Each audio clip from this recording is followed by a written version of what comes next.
I see Andrew's hand. Hi, Andrew. So something I do, I'm really conscious of. So speaking to Michael's point is um, always be aware, particularly in online spaces, that you give women opportunity to speak before men. Because the data is clear. If men speak first, women are up to 70% less likely to contribute to a conversation, Interesting. which is really important. So there's that part of it. So from a facilitation perspective, when you're looking for feedback, don't look to the men first, look to the women first. And then a woman hears a woman and a woman will then follow through and will then speak next. Whereas if a man speaks first, a woman, like I say, is up to 70% less likely to speak. So that's just an aside. The reason I put my hand up was because I think it's about what I call the 3 A's. So why are you doing the follow up? And for the individual, it'll be one of 3 A's. It will either be for awareness, so it's something that they already knew through doing this exercise, and they just needed to be made aware of it. It's for acquisition. It's something they didn't know, but it's now new knowledge for them. Or actually, most important is application. So how I take what I've learned and use it in the workplace. And so if you focus the feedback on the application side, that's where you're going to get the best conversation.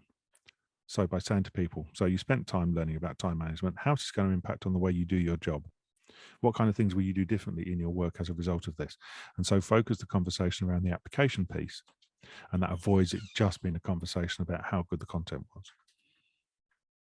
Yes, absolutely. And just by incident here, I see Dr. Lori with us. It sounds like I love that. Dr. Lori just rolls off the tongue there. She said the very same thing you just said, Andrew, which is a lot of my debrief is how do we apply this tool? How do we apply this learning? How can I use this today? So Dr. Lori, would you like to come off mute and also build on that thought? Sure, absolutely. I was eating, so forgive me. That's okay. No judgment zone here. One of my huge things I'd like to do is give journals to the people that I'm working with. That way, during the class or the training, and I'm doing both online and in-person trainings. And my in-person trainings, it's awesome, and just because I can see when they're journaling, which is really great. And a lot of times I provide times for them to journal and to write down a lot of reflection of what they're thinking, mostly in the leadership classes. And then these people go and they have teams. So actually trying to figure out, okay, so you learn this new tool, let's say it's active listening, right? Okay, how are you going to apply active listening? Who are you going to listen to? Who do you need to listen to? Write all this down in your journal, think about it.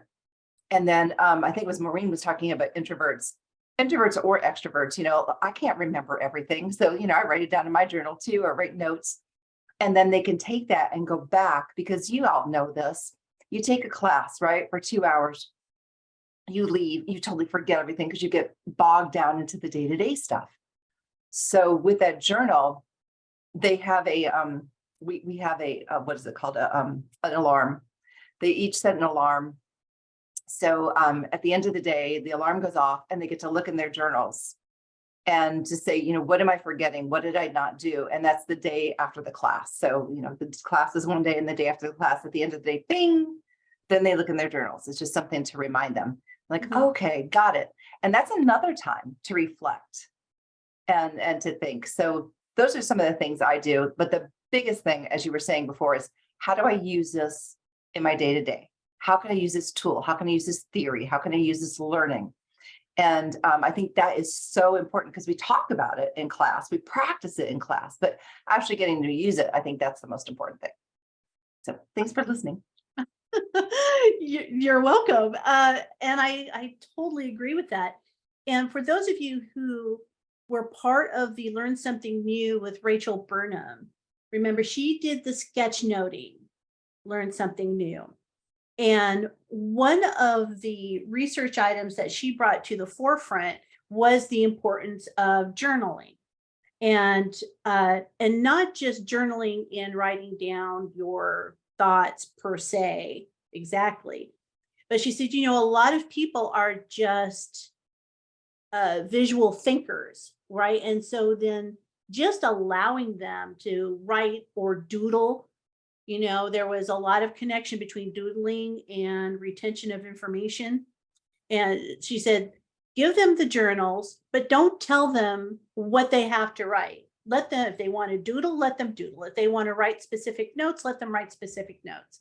If they want to just draw, abstract flowers or rainbows or butterflies, let them do that too. So the key here, and I like where you were going with this, Dr. Lori, is that we don't have to be the key holders of this.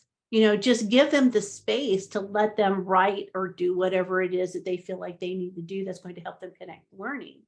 So I appreciated that when Rachel said it in our Learn Something New. And I appreciate that, Dr. Lori, you're bringing that up too, because I appreciate allowing people to have time to write and give that space, right?